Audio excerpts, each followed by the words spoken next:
Bueno, pues el problema es que falta concienciación, falta información. En un mundo de sobreinformación, a la inmensa mayoría de la gente le falta información detallada de las cifras reales de las que estamos hablando. Yo he traído aquí un montón de cifras que voy a tratar de resumir muy sucintamente, pero que me parece muy importante compartir, no tanto para que la gente se quede con ellas en la cabeza, cuanto para que se cree una atmósfera de concienciación, que la gente sepa exactamente de qué estamos hablando. Repsol acaba de cerrar el trienio dorado, su mejor trienio, el mejor trienio de su historia. Los años 2022, 2023 y 2024, Repsol ha registrado un beneficio de más de 9.100 millones de euros. Nunca antes había registrado un beneficio de ese tamaño. Estamos hablando de beneficio neto, o sea, de un beneficio después de haber pagado las materias primas, después de haber pagado los costes de producción, después de haber pagado todos los impuestos y después de haber pagado todos los salarios, incluido el de Josu Jon Imaz, que ha sido mencionado aquí, y que, para que os hagáis una idea, en el año 24 se ha levantado retribuciones con cargo a la compañía por valor de 4 millones de euros. Bueno, pues después de haber pagado todo esto, Repsol ha registrado en estos 3 últimos años más de 9.100 millones de euros de beneficio neto. Son datos todos ellos oficiales, yo los he puesto juntos aquí. Esa es un poco la cifra gruesa. Ahora vamos a poner un poco el contexto del que ya se ha hablado.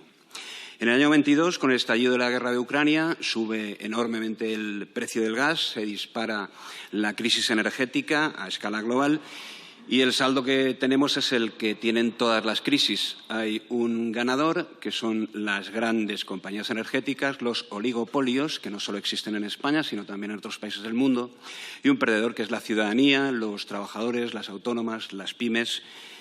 En el año 22, bien, hay un informe absolutamente revelador del Banco de España del año 23, un informe que se titula «La traslación del aumento de los costes de producción a los precios de venta de las empresas no financieras en 2022».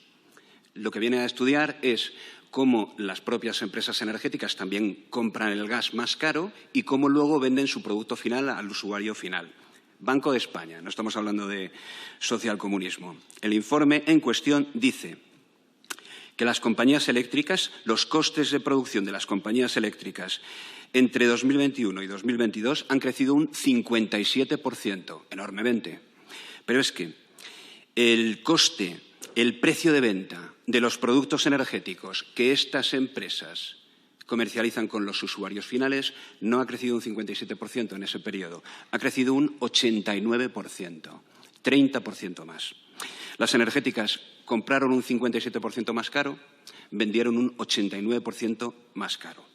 Segunda idea.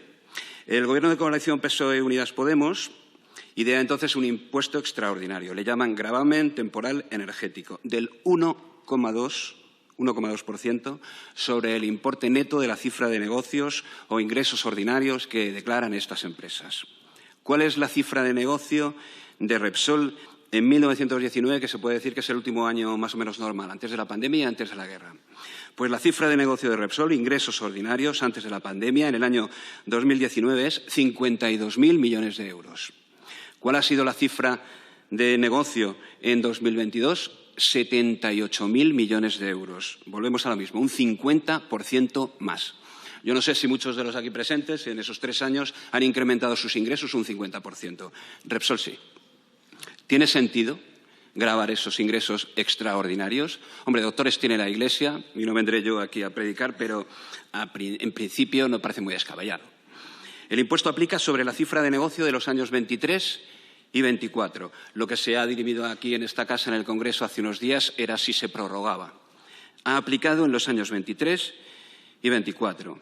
Esos 2 años, los ingresos ordinarios de Repsol, la cifra de negocio, han rondado los 60.000 millones de euros. 60.000 en el 23, 60.000 en el 24. 120.000 millones de euros de cifra de negocio. Y Repsol ha pagado por ese concepto, por el concepto del impuesto a las energéticas, 120.000, quedaos con la cifra, ha pagado 893 millones de euros. Bueno, después de haber satisfecho ese impuesto, después de haber satisfecho todos los impuestos, los demás, después de haber pagado los salarios, incluido el de Josu Jon Imaz, los 4 millones de euros, y después de haber pagado todos sus costes de producción, las materias primas, después de haberlo pagado absolutamente todo, el beneficio neto de Repsol en estos 2 últimos años ha sido de 4.900 millones de euros. Beneficio neto. Los accionistas, informaba Repsol la semana pasada, van a percibir en el año, con cargo al año 24, dividendos un 30% superiores a los que percibieron el año anterior. Y ahora vamos a la otra parte de la pregunta, la referida a las subvenciones que perciben empresas como Repsol. Ha adelantado algunos datos Ione al principio. Yo voy a hacer también aquí un breve resumen. En los últimos 5 años, Repsol ha recibido fondos públicos para 278 proyectos. La compañía petrolera ha presentado a diferentes administraciones un montón de proyectos. 278 de ellos han sido aceptados y ha percibido en fondos públicos, se dice así, subvención y entrega dineraria sin contraprestación. Es decir, ayudas a fondo perdido. 180 millones de euros en ayudas a fondo perdido. En el último quinquenio, Repsol Petróleo ha percibido 95 millones de euros en subvenciones y entregas dinerarias sin contraprestación. Repsol Química, más de 40 millones de euros. Repsol S.A., 14 millones de euros. Repsol Hidrógeno, 13 millones de euros. Repsol Exploración, Repsol Comercial de Productos Petrolíferos, Repsol Generación Eléctrica, Repsol Trading, Repsol Butano y Repsol Comercializadora de Electricidad y Gas. Todas las empresas del grupo han percibido ayudas en mayor o menor cuantía a lo largo de ese periodo. En total, como digo, más de 180 millones de euros en ayudas a fondo perdido. Pero esa es solo una parte de las ayudas que ha percibido Repsol en estos últimos años. Saber con precisión cuánto dinero realmente ha percibido el conglomerado de empresas de Repsol es muy complicado.